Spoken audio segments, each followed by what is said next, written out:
All right. Good morning, everyone. Thank you so much for joining on time, and a few of you even early. We're going to give everyone 2 more minutes to join. We'll start promptly at 11:02. Sounds good. In the meantime, you can just stare at us. Yeah, how come no Christmas lights in the computer room? So there are some colored lights here and there. Yeah, I don't know if the green. Yeah, it's got to be Celtics green. I don't want to see anything else. There should. You can't see them though. You're not. We have green glow. Oh, See the there green you go. glow up Yeah. there. There Yeah, are a bunch. They're just sort of not in camera view. I definitely have some green LED in here though. Beautiful. And Brian seems to have banished all color from the house. So there's other than the red. I'm sure you had nothing to do with that. That's the look. We're going grays and whites right now. Yeah, that's the look. Easy to match. Can't Clean. clash. I have the possession arrow. Let's see, where's that? Do you see my possession arrow though? Yeah. Whenever we have a high school game or a college game here, we always run around looking for the possession arrow because we don't use it for the NBA, and it's always hard to find. So now I just bolt it to the wall in here, so when we need it, I just lift it down and I know exactly where it is. That's great. All right, everyone. It looks like 11:02. Some people are still joining. I just want to say good morning and thank you for joining us this morning. My name is Kristen Koenig. I'm a consultant here with Harbor Networks, and I just want to take a minute to go through a few things before I introduce our panelists. Unfortunately, we are unable to interact with attendees, so your mics and cameras are going to be turned off. If you can look at the top of your screen, you'll see a smiley face, though. If everyone can click on that and send an emoticon along, just so we know you can hear and see us, that'd be a great start. Whoa. All right. There we go. All right. Love some Jenna there. All right. Yeah, I like that. Okay. All right. All positive so far. That's good. Yes, so far. Go far. Awesome. You guys feel free to send those along throughout the presentation. Let us know something's piquing your interest. And next to the smiley face, you guys will see a box with a question mark. You can use this to submit questions to our presenters. We'll do our best to get the questions answered at the end of this. If not, we can follow up after the webinar and get those answers to you. Throughout the webinar, we're going to pause for 2 polls. So we do encourage you to participate in those polls. And at the end of this, once the screen closes out, there's going to be a survey, quick 2-minute survey. We really appreciate your feedback on that. It goes towards our upcoming webinars. Okay, now that all the logistics are out of the way, I would really like to introduce our panelists. First, we have Brian Shield. Brian is the Vice President of IT for the Boston Red Sox, and he is responsible for technology for the Boston Red Sox and Fenway Sports Management. He leads the technology team on all phases of Red Sox IT strategy, from creating a digital fan experience at Fenway to enabling an effective front office and baseball operations environment. Brian also co-founded Boston CIO and is a national chair of Inspire CIO, and was also named Georgia's CIO of the Year in 2005. Jay Wessland is the Vice President and CTO of the Boston Celtics and is responsible for strategy, implementation, and management of technology, operations, and facilities for the Boston Celtics. During his tenure, Jay has transformed the Celtics' technical infrastructure many times over. Recent projects include the design and construction of the Arbach Center practice facility, numerous architectural and technical TD Garden renovations, and managing the organization's COVID response. Next, we have Philip Rogers, who is the CIO for Protocol Networks. He's an accomplished technology consultant with over 15 years of successful IT operations within finance, telecommunications, and media industries. As a senior technical advisor to C-level execs, Philip advises on business objectives, alignment, strategy, and directions, as well as technology direction and forecasting. Last but certainly not least, Jeremy Vignaux is the Vice President of Technology here at Harbor Networks. He's been with us for about 17 years. Jeremy finds and develops new products and services for our array of customers. Solutions include communication technologies such as telephony and video, and collaboration along with network infrastructure products like Wi-Fi and firewalls. Well, that was a mouthful, and I will now kick it over to John Flory, the CISO over here at Harbor Networks. Thanks, everyone. Thanks, Kristen. And it's awesome. Kristen always does a great job for us. She puts these events together, and thanks for kicking us off. So I've been really excited about this particular part of our webinar series, right? Because we have been through a year. Okay, so if we think about 2020, I heard it this morning. We're never going to forget it, right? And so this is a great time to get together and to talk about it because I see it as an opportunity, right? This is a way for us to show off our skills, right, and to help our people. And that's really what we're going to be talking about today. What have we been through? What are we looking forward to? So it's great. I'm going to start with Jay because Jay, you coming off a season in a bubble, right? And now you're coming off a new season. So I'd love you just to talk a little bit about that experience and what you went through. Yeah, so the last 6 months have been a little crazy in the NBA. They started talking about finishing this last season in the Orlando bubble, which everybody saw on TV. We were actually pretty well ahead of that as far as planning, which was helpful. But it really pointed out a whole lot of things to take all the teams to one spot and to sell what generally has been a two-phase game, fan-facing and broadcast, and just become broadcast only, no fan-facing. So but the team was 1,000 miles away and the broadcast was 1,000 miles away, and we're used to using the arena broadcasting infrastructure. So there were a lot of technical hurdles of taking this broadcast that was coming out of Orlando that was a very tight team of people that were in the bubble. There were some technicians and camera people and broadcasters in the bubble there, but everybody else was either outside that bubble in Orlando or way outside that bubble, like myself up here in Boston. But we had to deliver that broadcast across a full IP network and get it to television stations and into everybody's home. And it turns out that the NBA and us teams, that we've been working towards this for years, that we knew this sort of remote everything and trying to collapse everything onto one network was coming, and been working on many iterations of it over many years. But COVID sort of advanced everything. Like in everything technology, I think actually COVID had that effect. We knew we had to get to these remote things, remote workforces, remote everything, people anywhere. We knew all of this was coming, and we've been doing it, and everybody's been very successful at it. But all of a sudden we had to make this giant leap where now it wasn't like talk about it and maybe somebody was at home for a week or during a sabbatical or whatever, or 10% of your workforce. Now is everybody and everything is remote. And so it just advanced everything by leaps and bounds. So that's what Orlando did for us, is we took these broadcast pieces that we had in the arena, and we brought them. It was really an interesting project from a broadcast standpoint, because the NBA, a bunch of NBA engineers actually drove up here. We got special permission for them to come in mid-early pandemic, I'll call it. And they took a bunch of our network gear out of here and took it to Orlando. So part of the Boston network existed as one of the 3 courts in Orlando. They took the 3 closest ones to the NBA. They took ourselves, they took Brooklyn and Philadelphia, and they literally loaded them in cars and they drove that stuff to Orlando. But they left the networks up in the arena, like mine, as well at the same time, because we needed to be able to receive the stuff that was coming out of Orlando. Wow. So we did all of that pivot, and then a bunch of other interesting things happened, like the control room in our arena. It turns out it leaves so much power and takes so much to run the control room just day by day, leaving it on, that Delaware North, who owns the Garden, wanted to turn the control room off, to shut it down. But all of my feeds for the broadcast went through that control room in the arena. So we added a few little fiber twists here and there, and a rack of fiber gears, so that we could avoid using the Garden control room, come right off the NBA network into this room you see me sitting in. And from here, then we delivered feeds to the broadcasts, TV and radio.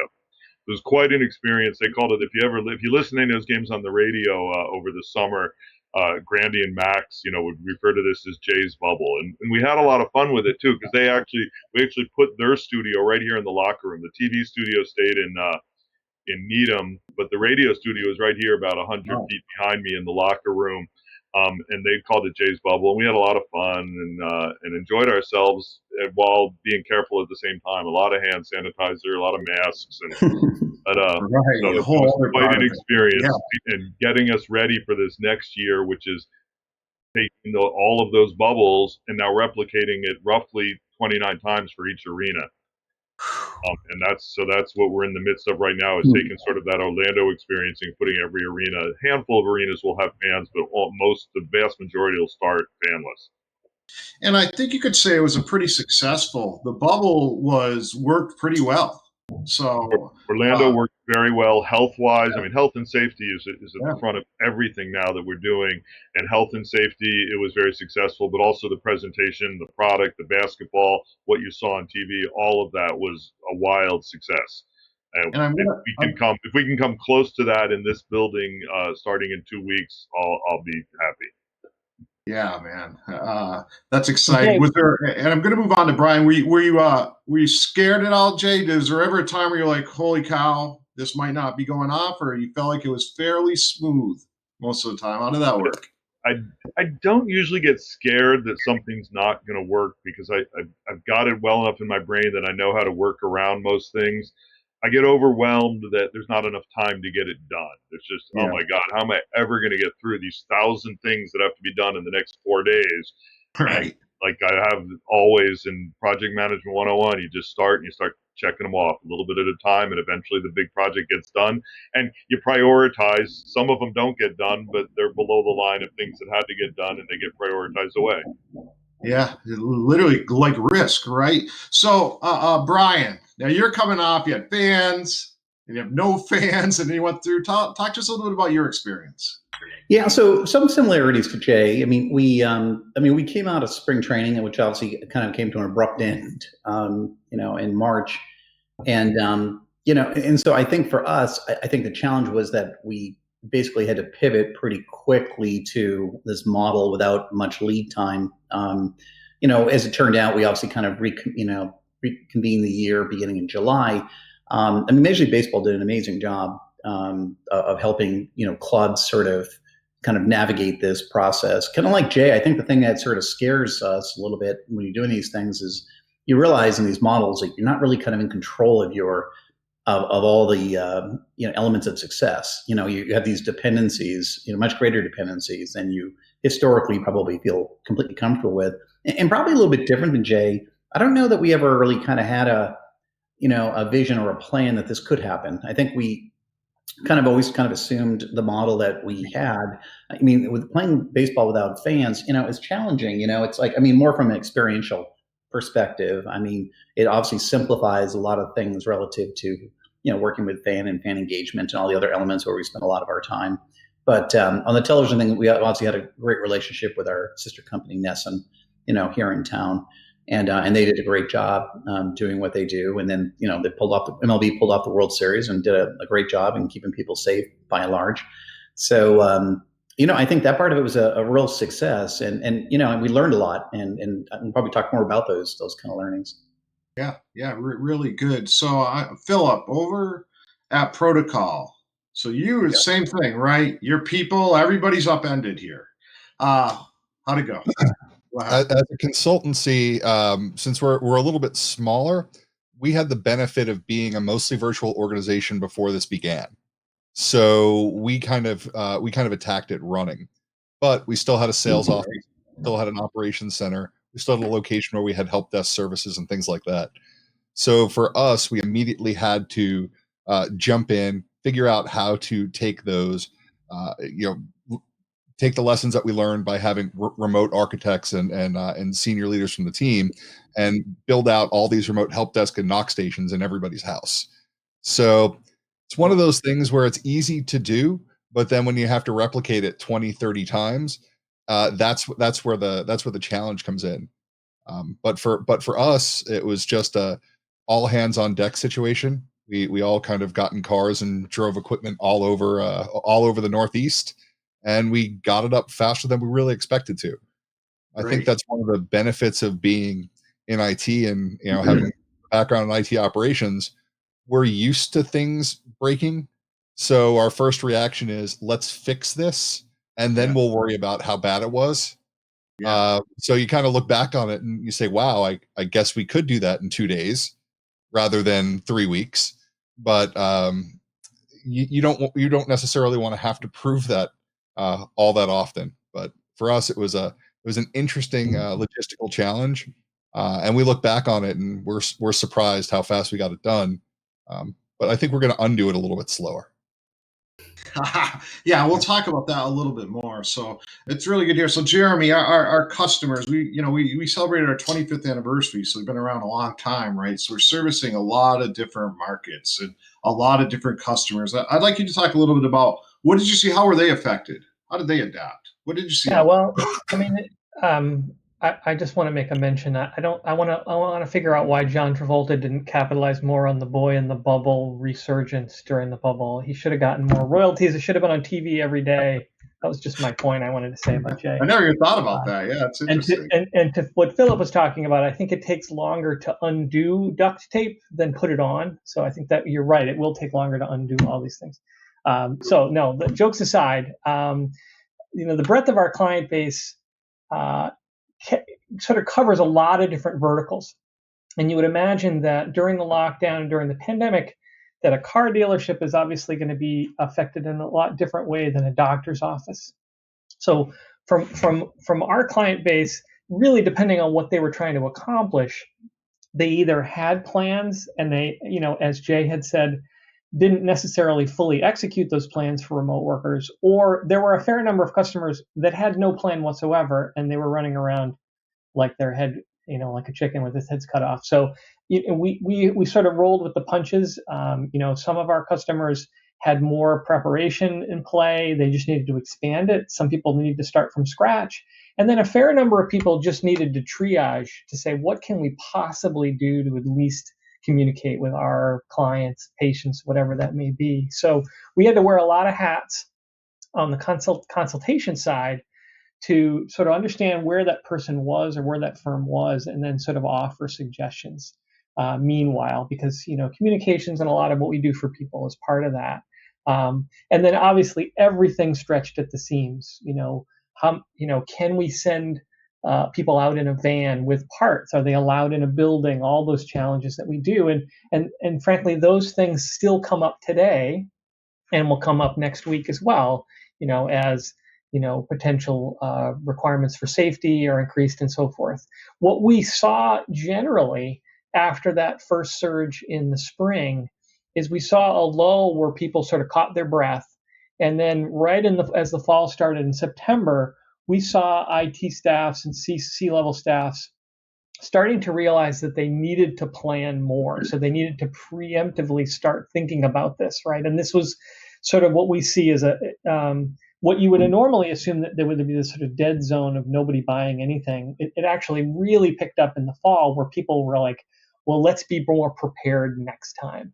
And that's kind of the wave that we see now across all technologies, whether it's communications or security or whatever that may be. People are more apt to say, let's start looking at it now. Whether I have budget or not, I need a ready-to-go signature ready proposal, because I don't want to be caught unprepared. So we see that a lot. And our staff alone, we expanded our staff by a considerable number of people since April. So that's part of the reactionary side to what we're doing. Yeah, really, really good. And from the security perspective, right? The attacks have grown. The landscape is bigger. I've been so busy, right? We're out there, and the attacks have changed. They've changed, and specifically when it comes to ransomware. And I want to talk about this change for a second because it's important, and I need people to understand that ransomware pre-COVID, my experience was it was phishing, and it was they lock you up, and then they say pay money, and we'll let you work again. Well, if you're backed up, if you have good policies in place, if you have good patching in place, etc., you could recover from that. And that's something where you didn't have to pay, and you'd be able to recover. And that trend went on for a while. COVID, it changed. It changed. Now the attack vector is this is what they're doing. They're taking all of your data. So they're going in, and the first thing they're doing is they're taking all the data, and then once they have all the data, then they'll lock you up. Then they'll encrypt your backups. Then they'll encrypt your systems, and you're going to notice. But the difference is when you're sitting around the table right? When you have your incident response plan enacted and you're negotiating or talking to the criminals, which are everything now from hacktivists to state actors of the elections to pure fraud, right? And people just going for money. But now they say, we've got all your information. So it's no longer about productivity, but by Tuesday at 5 o'clock, we're going to go to every news outlet in the United States. We're going to release your information. And that is a different situation, right? And John, the potential, I shouldn't say the potential, the possible vectors for that kind of infection has only been broadened and exacerbated by the fact that people are working remotely on non-company owned equipment that's not managed and maintained. This has been probably one of the biggest challenges for people, is that now I need to support my staff who's using their kids' MacBook to connect into the office that I never had any control over too. So this on non-company networks, right? We certainly have never ignored the endpoints, but we've also really focused a lot of efforts on the network. Well, now they're not on our network; they're on their cable modem from some whatever cable company, and the Wi-Fi, So that network is now completely out of our hands, even if we can convince them to use our computers. Right. We did, which was one of the first things I did actually, is we people that didn't have one of our computers all got our computers. That doesn't mean they weren't also using their kids' school MacBook or whatever, but we tried to get everybody at least onto our computers, which we were pretty successful at that. Yeah, great. Were you able to get them? Was it a problem, or you were able to get the computers? I made a note as somebody else was talking. I said first few weeks. In the first few weeks, what I recall about is I went to Micro Center a lot, and I stood in line and I bought every kind of laptop I could come up with, because we didn't have everybody with a laptop. We had a lot of people that had it, but it's far from everybody. We probably bought 50 in the first few weeks.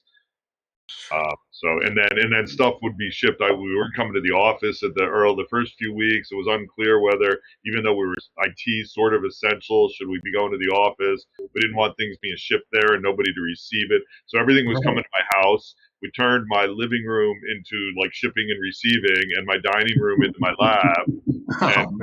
So it was, and I'm sure that story resonates with thousands of other IT people. But yeah, my home became IT central in those first few weeks. The kids all thought they were getting presents, but it was all shipments for the company coming to your house. And you're like, yay, more. Oh, it's not for us. Yeah, we've lost control. Really, we've lost so much control in this. So it's really a lesson, because I don't know if we're going to get that control back, right? So now we have to alter, because what people did was they needed to become operable, so they threw their security plan and policy out the window for the most part. And now it's time to take a relook. Right. And not everybody, Jay, but a lot of people did. Right. They were just concerned about being up and running. So it's a great time to look at it. So if we look back, and I'll go back to you, Jay, and go around the same way, what's the biggest lesson that you learned? You know what? I learned something that people don't talk about. I learned how inadequate the average home network is, and how inadequate the average laptop is at doing good audio and video. Yeah. And it takes a little bit of, not a lot, but it takes a little bit of work to get both of those things up to snuff. I'm talking to you right now on a pretty new laptop, but I'm also using an external USB speakerphone. Right. And I and upgraded Wi-Fi. I drop random Wi-Fi drop ships to people's houses, and so stop using your cable modem. Plug this in. Follow the instructions. Use this. Pick your mesh network thing, consumer of choice. And that's helped a lot of people. But yeah, it was very interesting. I'm like, oh my God, your home network stinks. Yeah, at the beginning, people were like, I can't put on video and everything else, and you couldn't get cameras and all this. How about you, Brian? What's the biggest lesson that you learned? Well, our ops folks did an amazing job, especially in the early weeks of retrofitting people. And, I think, as Jay mentioned, a lot of experiential opportunities with people's homes, learning kind of how they have things sort of configured or don't. We were fortunate that most people had Red Sox assets, equipment. And so that saved us with at least one challenge there. I think one lesson learned, one thing we came away from this past year that I think was incredibly, good progress was really kind of in decommissioning our legacy. Like, I think it was a real wake up call about areas that were both vulnerable, that they were always on our list, but we never got to. I mean, they're not quote unquote strategic. So it's very easy to kind of kick the can. And so I think it's been a bit of a renaissance of really kind of getting rid of these things, not just to kind of, eliminate sort of potential areas of vulnerability, but also people's time gets consumed. You have to have like domain experts who have this unique knowledge, historical, knowledge of these crazy things that no one seldom uses, but when they do need to use them, they're important. And so we've made big progress in those areas. And I think it's been I think we all have an opportunity to learn from sort of like contingency planning. Again, kind of like decommissioning legacy. It's like, it's easy to kick the can out. We don't need to do it this year, but I think it's been a bit of a wake-up call for us, and we've made some good progress even in 2021's budget to kind of really help give us a little bit of belt and suspenders in a couple areas, and more things on cybersecurity, but I guess we'll probably talk a little bit more about that later. Yeah, we're definitely gonna, but that's a great point, and it kind of gets back to my opening, right? Opportunity. This is an opportunity for us in technology. Philip. Sure. One of the things that really came to mind is people are very accepting of working with IT now, more so than they had been in the past. A lot of because we've all kind of stepped up. But the other challenge is when people are operating out of their homes, those are a whole bunch of little black boxes that are all out there. And when you were talking about ransomware, one of the things that I found just in the past few weeks are people have been caught by ransomware and paid the ransom themselves because they didn't want to tell anybody that they thought they screwed up. And then you find out later on and you're just like, how do you know it's not in this? I'm like, well, it was only $300 and I probably screwed up. I probably clicked on the wrong thing. So it's things like that wouldn't necessarily happen in the office. Yeah. And they think they're doing the right thing, but we'll find out in a few months if you better call me right after this, Philip. Absolutely. Jeremy, how about you, man? What lesson learned? The lesson is to have more plans. I think in information technology, we tend to deal with a lot of first in, first out because the volume is, you're getting hit by the fire hose. I think the lesson for a lot of our customers and even us internally is that you have to fit time to have planning written down and figured out. It's just so much harder to come up with the plan in the moment than to execute the plan you've already written.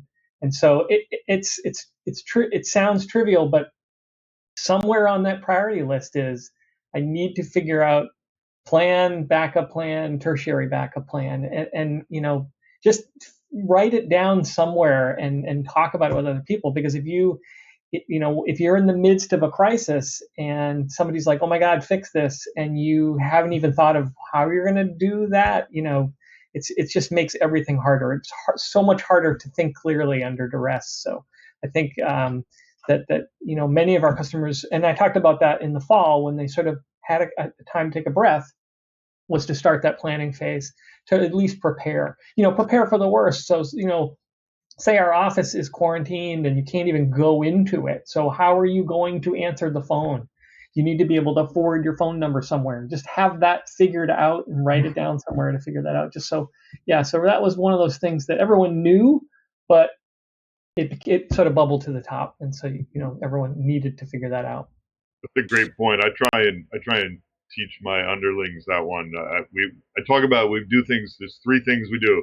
I say you dream it, document it, build it. But if you skip the document it stage, you can mess up. And document might be, I do a lot of documentation on yellow stickies or a whiteboard, or it might be a huge SOW or a big long document or a network diagram or something. But if you skip that, at least writing something down, you miss something. So I think you're right that plan somehow has to get down on paper, whatever, virtual paper. 100%. And if you could practice a plan, even, right? If you could go through it, especially when it comes to incident response, right? Have it documented. When people get hacked, so we're incident responders, right? So I show up and they don't remember anything. You document, both for planning and for defensibility. Especially when you're out of control and everybody's running around and there's Right. a lot of people involved. You're like, wait a sec, what did the plan say? Let's go back to the plan because No doubt. well, we had a plan. We talked about this once. Let's just go back and do what the plan said, and then we can adjust from there. But to run around and yell at each other and not know what to do is just wasting time.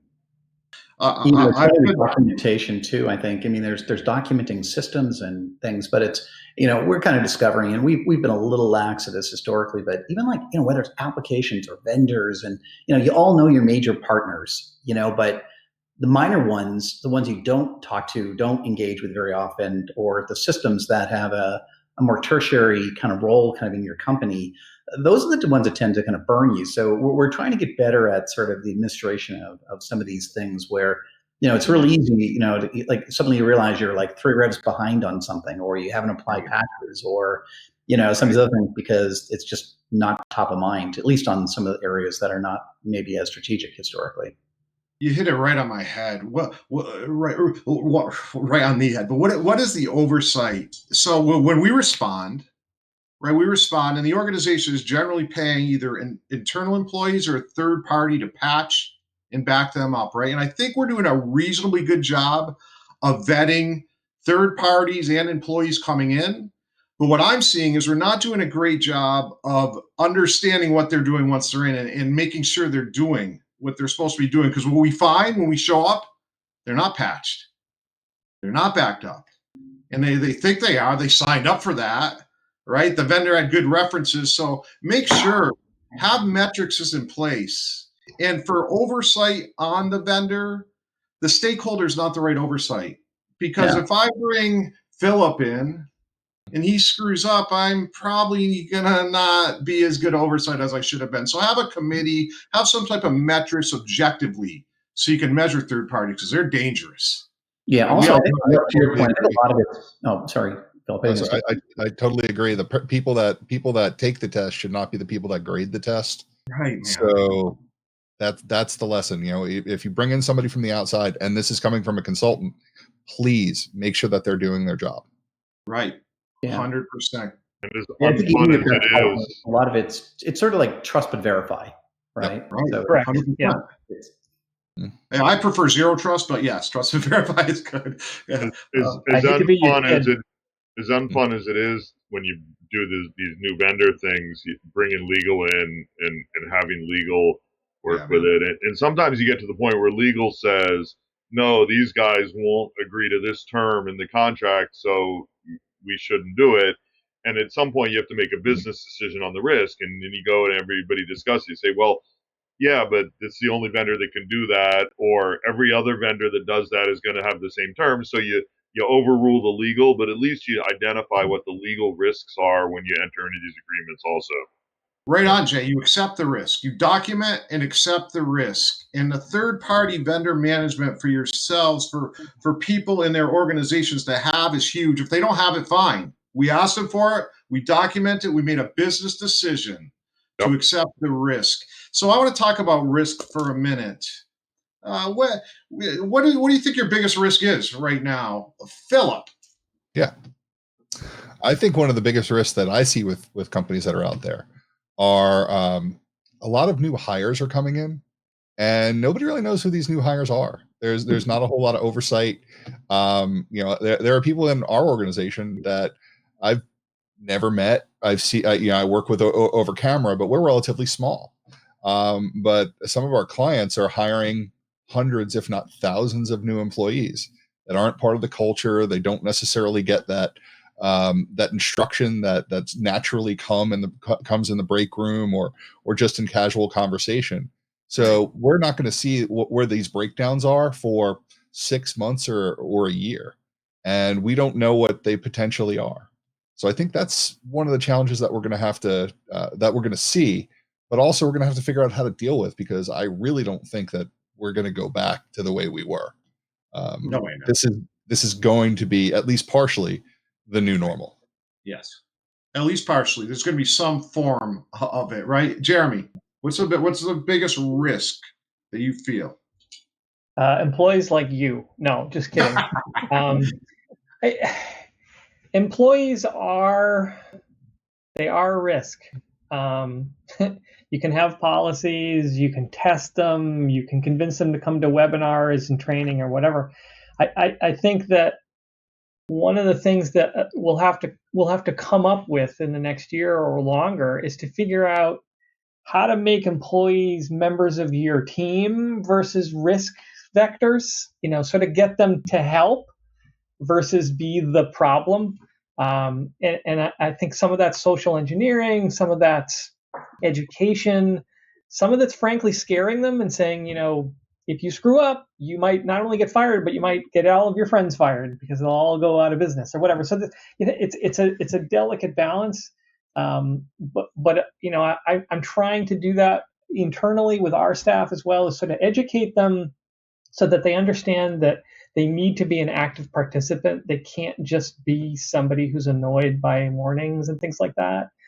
So that, I think that the employees and the users are technically a big part of this, certainly with phishing attacks and things like that, because, Jay and Brian and Philip, they can all get their people to patch their systems, but it's the employee who does something outside of the lines that you have to control that. So that social, training, participation, and not just, beating them over the head with warnings and scarings is going to be a challenge. And I think it's something that technology and management can really help with too. And what Philip was saying about new employees, it's only exacerbated by the fact that you've got people who have no culture coming in from that too. So.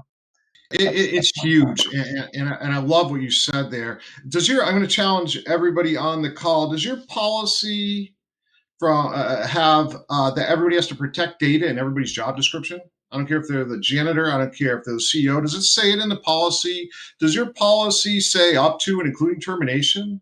This is the biggest risk to our organizations, right? So we have to make it count because there's a couple things going on. One, people are scared, uncertain, confused, right? So we have to get them to take some ownership. And people are password fatigued. Is something else. They're using our work credentials everywhere. I just hate to tell you, they just can't remember any other ones. They want to open this account, and they're taking their work credentials and they're using them. And we know these mailbox takeovers and how scary and crazy. So it's a huge, huge thing. Building human firewalls is my mission in life. And I found they have to care. If they don't care, they're not gonna do it. So superhero name, John. The human firewall. I'm gonna be dressed up at Halloween for that. That's why I'm still rolling. All right, Brian, what's the biggest? I might make this unanimous. I'll have to leave that one to Jay, but certainly on the employee side, I think is the biggest vulnerability. We struggle. Well, like in our industry, even though we'll go back to hosting games, my suspicion is we'll have greater remote usage than ever before. But we also have seasonality, right? We bring in a lot of people to when we run games. Our number of employees in our organization, if you add everyone up, more than triples. And these aren't people who always have familiarity. So I think there's an added burden, and I think the other thing too that companies sometimes take for granted a little bit, and we've been, victimized by this too, is that, we can make people, sorry, dog, Georgia. Mine's that story. We can make employees, same thing. Sign handbooks and do all those kind of good things. But, that's a little bit of a check. Hold on 1 minute. I'll let you go, Jay, and give me just 1 second. I'll come back. This would be a great time for a poll. Oh my God! Can I insert one, John? Put a poll in, and then we'll let Jay answer. Yeah, put a poll. I just want to quickly ask some folks here. Just a quick one here. Whether or not your organization, company, whatever you want to call it, has some sort of information security management system, and obviously use that term however you see fit. I will give you percentages so you guys can see this. So Jay, while we're people are voting, while they're voting, so certainly risk. I will make unanimous that the big risk issue here is the end users, but I'm going to a little different twist on that. What I'm seeing is my concern is overconfidence of the end users. We've actually done a phenomenal job. And I think almost everybody in IT universally in the world, but certainly my small team, and we were getting ready for this for a long time. We had been rolling out, we keep our computers updated. We've been on a huge 12-month big investment in extra security things and expanding our security posture. Zoom, we've been rolling out Zoom for 24 months, so we were ready for all this. Good computers. I never let computers get too old because they can drive you crazy when they're too old. So we were largely ready, but that also breeds overconfidence. The user's like, oh, everything's working. We got security. We have email security. When they try and click on a link, it's a bad link. The email security system says, hey, that's a bad link. Don't click on that. And we're not going to let you go to that website. And the laptop doesn't crash like it used to crash all the time. And so they get overconfident. It's all going to work. So they start getting lazy and put the files on the desktop because hard drives don't crash as often, but they do crash. So, and once in a while, the email security system is going to miss the fact that that's a bad link, and you got to think before you click. And so the overconfidence of the user community scares me. We've done too good a job. We should have let more things fail. That's wild. My last two incident responses, when we went there, they had incident response plans, but they didn't realize when they're encrypted, they couldn't access them. And I'm not kidding, right? So that just shows you, right, where we have to go there. How about cloud? Do you leverage cloud differently? Are you using it the same, differently? What are your thoughts on cloud when it comes to all this, Brian? Oh, you're muted, I think. Muted on. I'm back. There you go. All right. I have a dog for sale. No. What would you do without our dogs, man? I mean, on the cloud side, we are doing more in the cloud. That we had a big initiative this year. We kicked it off actually in January to move to Google GCP, as our principal kind of data environment, and that's been great. It's been a great experience. It's also been a wake up call for us though too, because it creates both opportunities and potential some vulnerabilities. But I think the thing I like about it for us, and I'll take a slightly different angle on the development side, which is it's kind of forcing us. You hear things like, I'm not big on terms that are widely used, but kind of the whole DevSecOps thing is actually like a really good expression. Like it's as someone who started off most of their career as a software developer, we used to write software and then you get to like the final phase and you'd be like, oh, I should talk to some operations guys about what server we're going to put this on, and then, oh yeah, we should probably put a password screen on it or something, and then evolved that over many years. And you realize now the good thing about these things, I think about the cloud and maybe in particular sometimes, is that it's forcing us to think about all these things in advance. You kick off a project, we're now for us, in some ways just now starting to really think like, okay, is this going to have single sign-on? And how we handle authentication? Like, where's the data storage going to be kept? How to integrate into a broader, cyber plan or other things. And so for us, I think this whole thing has actually been a little bit of a wake-up call to kind of getting our collective act together on areas that I think we, maybe like some employees, we checked our own, our own IT boxes. Do we do that? Yeah, we do that. And now I think, you were talking before about documentation kind of falls in this category. Now I think there's a little bit more of a wake-up call, which is, I think this is probably more my fault. I think historically, when it came to getting projects done, it was more about, volume sometimes versus value. Now I think we're trying to recalibrate a little bit and making sure that kind of what we do is bulletproof. I think we left a lot of things at the 5-yard line, before. We didn't kind of complete that circle, as I sometimes say internally, and that, you didn't always get the documentation done. You didn't always train the users as effective as you could. You didn't always follow up to make sure that people use them the way they should and things like that. So I think, my goal going forward is to kind of really, get it over the goal line and then kind of really make sure that we're kind of doing it thoughtfully, not just checking the box because we got such a long queue, as others have said, and, moving on to the next one before we're really kind of ready to. 100%. I can't believe you used 2 football references. That was incredible. I expected more. Philip, cloud. I think the big change for cloud is that we we and most of our clients don't even really refer to it as cloud anymore. It's just an IT solution. 100% of our clients now are hybrid cloud, what we would consider a hybrid cloud, which is, how much they use is dependent on each individual one, but everybody has taken the plunge and is willing to do it, especially now. So when we bring a cloud-based solution to somebody, we don't necessarily have that uphill fight of this is something, to explain to them why they should do it, what's different about it. Now, pretty much everybody just looks at it as a potential option rather than something alien. Yeah, 100%. Jeremy? Well, I was going to say one of the things that some people are thinking about now, after they've gotten over, should I go to the cloud or not? It's one of the questions is, should I have everything in one cloud or should I have multiple clouds? And there's obviously pros and cons to both sides of them. Sometimes it's not great to have all your eggs in one basket. Sometimes it's management overhead and stuff like that. But if you start thinking of everything from the point of view of disaster planning and agility and things like that, sometimes multiple different things is better. Maybe sometimes it's better to have two cars than put all your your groceries in one, because if there's an outage or a unseen, unplanned event, you have somewhere to pivot to.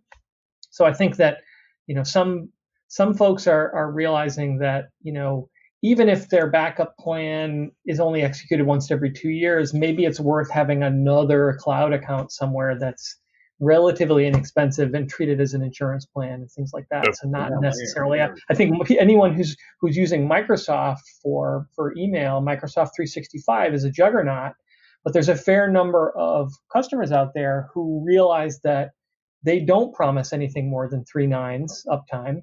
And what are you going to do with that other time? Can you still send and receive email in that? So is there a service that I could overlay? Could I redirect or whatever? And that's just one example of the 45 different applications. And if your archive is in O365 and O365 has a major outage for that 3 nines, what are you doing? So yeah. I'm a huge believer in multiple vendor clouds, whatever you want to call them. I don't even like calling them clouds because they're just networks, as Phil said. Sure. Some of them are my own, right? And I always, even before we had things in cloud providers, I always liked having multiple sites. And being an old hardware guy, and I still love to live in my room of hardware, I sort of always like having servers around, but even so, I'm getting over that a little bit. But I've always been a believer of, for not just servers, but particularly your directory, right? I mean, the directory sort of in authentication has always been huge. I first spun up Active Directory, I think it was 1994, and ever since then, I've always tried to have multiple domain controllers. Well, now it's not multiple domain controllers, right? It's a domain controller in multiple clouds, or maybe they're not domain controllers, but maybe it's the domain, the authentication piece of it needs to exist in multiple places. So we do. I keep some myself. I keep some in the big providers as well. I've been desperately scared since 1994 of losing that domain. So I have not lost it, and I don't intend to. It's all right. The password's written underneath the keyboard anyway, Jay. Gianna will be in at 6:00. Right. So my 2 cents on cloud is great from an availability perspective, right? When it comes to security, right? So cloud, you could definitely leverage that. There's somebody on this webinar who I did a ton of presentations with. His name is Jeff Miller. And he used to say, but keep in mind, you're just taking your blinky lights in your closet and you're moving them to somebody else's closet. So with that comes a lot of due diligence, right? With that, cloud comes down to the contract. Contract becomes crucial when it comes to cloud. Great advice. So we're coming out on 10 minutes left. So we got a couple minutes each. So the last question is going to be, so we're sitting here last year at this time. We probably just were completing our budgets, right? Or in budget time. And then everything went crazy. The whole world went nuts, right? So now we're a year later doing this. How are we approaching it differently? What are our priorities? What has changed from that perspective? And then lastly, after that, anything you would like to leave the other leaders on this call with. You guys are leaders. So there's a bunch of leaders on this call. When I look at the roster, well, what do we say to them? What is your advice to them? And Brian, I'm going to kick it to you to start to close us out. Yeah, thanks. I think if we kind of started this, and I wouldn't say strategically, it might have been just fortuitous rolling into 2020, but I think we have a much more sort of future-proofing the company a bit more mindset. I mean, we did a lot of things that I would characterize before as being somewhat one-offs. Like, we would solve a lot of problems, but I'm not sure they all sort of tied into a master plan a little bit, in terms of how architecturally things were going to work. How do we safeguard things at a more macro level? So I think for us, 2021 is going to be kind of fulfillment of a lot of things that we started this year, which I'm really excited about, because I think it's going to both create a better fan experience for our customers, as well as allow us to be more effective internally. I think a bigger focus on the cyber side. I think we mentioned employees before. I sort of had to reprimand my dog. I think trying to make that relationship with employees, especially around cybersecurity and vulnerabilities and threats, a more personal experience. It's we've done a fantastic job. We've got some really great people in this area. We work very closely with Major League Baseball on this too, but we've done a good job with the tools and things. Now I think we're at the point where it's about the people. We've done some work there, but I think now it's, as we extend that network out, particularly when people are at home, all the more reason why we need to kind of build sort of that relationship. So it's more than just checking a box on the, handbook or something like that. And lastly, I think communications. I mean, I think for all the benefits that we're realizing out of things like Zoom and things, there are some areas that are still holes. I think we struggle innovating now. There's not we don't have a giant whiteboard in the cloud right now that we're able to kind of do some of the things that we would do with Jeremy, say, for example, in the past. Those things have turned out to be a little bit more challenging. And so I think it's been a big step forward, but there's some little kinks in the armor here that we got to kind of figure out. So there's a little bit of a scrolling long list for folks, but hopefully that helps. No, that's really, really good. You know what, Jeremy? He mentioned you. Go to you. Oh, great. I was working on my questions. I know. That's why I knew you were, and that's why everyone else is relieved. We got to keep you moving. No, that's fine. I think one of the things that we're going to start working with our customers and ourselves internally is to realize that security planning, security processes really needs to be added not only to IT, but to other departments as well.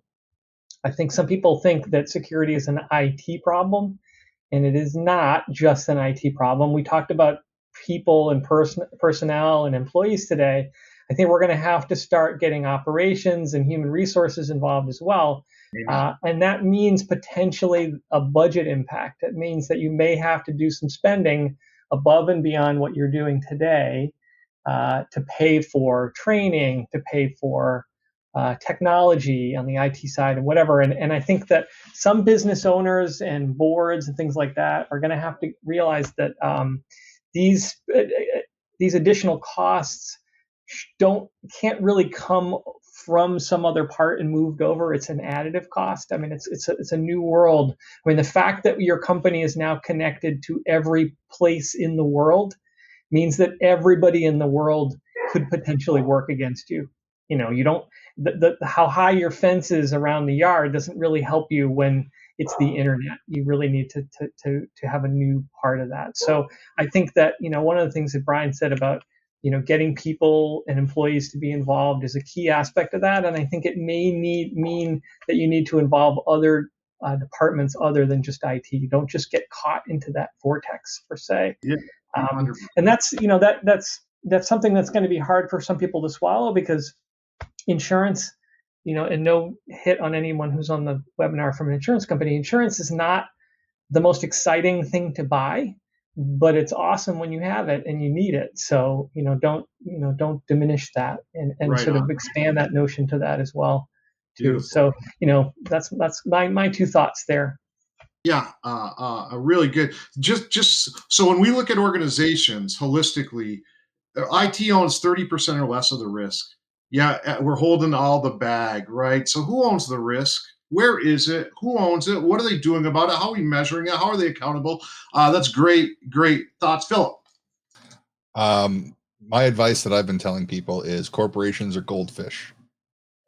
Take advantage of your budget requests now. You'll not have any more leverage next year. People actually see what the impact of things that are going on.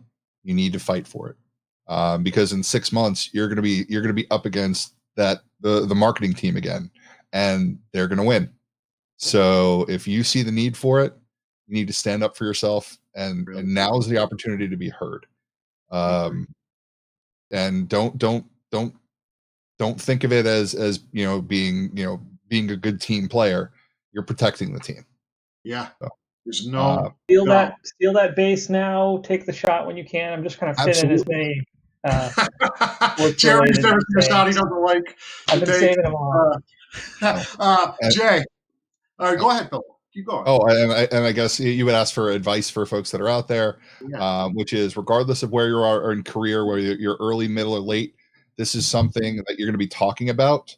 So think about it. Figure out what the lessons were, how it impacted you, because you're going to be talking about it for a long time. You're in the moment, realize it. Yeah. Awesome, man. Jay? So, I want to expand on something Jeremy said. He said security isn't just to IT anymore. Security really is everywhere. Well, problem isn't the security. IT is everywhere, right? I've been a career guy for, I don't know, almost 40 years or something, maybe more. And when I started, computers were in a closet in a room, and the computer guys dealt with it. Well, now the computers are everywhere, right? They're in your hand 24/7. For God's sake. So IT is everywhere with every employee at every minute of every day. And so that's why, that's everybody should remember that. Everyone is IT all the time. There's no longer IT in the employees, where it's everywhere, it's all of us. But also you started this, and we didn't talk that much about budgets. Budgets are difficult, especially Brian. Our businesses, we rely on a bunch of revenue streams, but the revenue streams are pretty clear. They're television and advertising broadcast that all you guys, when you sit at home and watch, you see that. But they also depend very much on fans and selling tickets. And so we're not selling tickets. We don't have fans in the same. So huge revenue streams for us have gone away at a time when we want to expand budgets. And so that everybody knows that we can't just stop spending because that revenue stream went away, but it puts new emphasis on every single spend. So we day to day, everything is looked at with a lot more scrutiny than it has in the past, which sometimes is good, but sometimes can be a real pain too. Yeah, I was thinking of Jay's point about that, because we have a shared challenge there financially. I do think the other opportunity in all this is, just as we were kind of saying, it's easy for us to sometimes kick the can on what we characterize as certain maybe things being non-strategic. I think the other focus we have is on employee productivity. Given a time when most companies are struggling, financially. You really want to make sure you're getting the most out of your people, and I think we've all checked the box, hopefully, on sort of giving them the tools, but I think as we dig into it, you realize kind of where time is being spent and how sometimes labor intensive things are that could be automated and things. So I think we're taking a closer look at, employees, their use of tools, how we can make them more efficient and more effective and things like that at a time when, revenue is under duress. I love it, and I am writing a book, by the way, with my new acronym, and you hit it right on the head, Brian, no doubt. And it's CPPT. It's culture, people, process, technology. Right? That's the order. And it's a big challenge. This panel was awesome. You guys are great. I really enjoyed it. The information and the content for the listeners was awesome. So 2 thumbs up. I appreciate it very much. And you'll be getting something nice for Christmas from us. And don't forget, when we end the webinar, your screen will automatically change into our little survey, which will take you 60 seconds just to answer a couple questions. So don't go away. Don't need to do anything. It will magically come up, and you can just answer that for us. It will help us come up with new topics and to tighten the ropes on the ship. Yep, the next one is going to be on employee misconduct from cybersecurity to fraud. Okay, so we're going to be talking about that. Awesome, John's guys. biography. You guys rock. Rockstar. Thank you. All right, thank you. All right. Bye, everybody.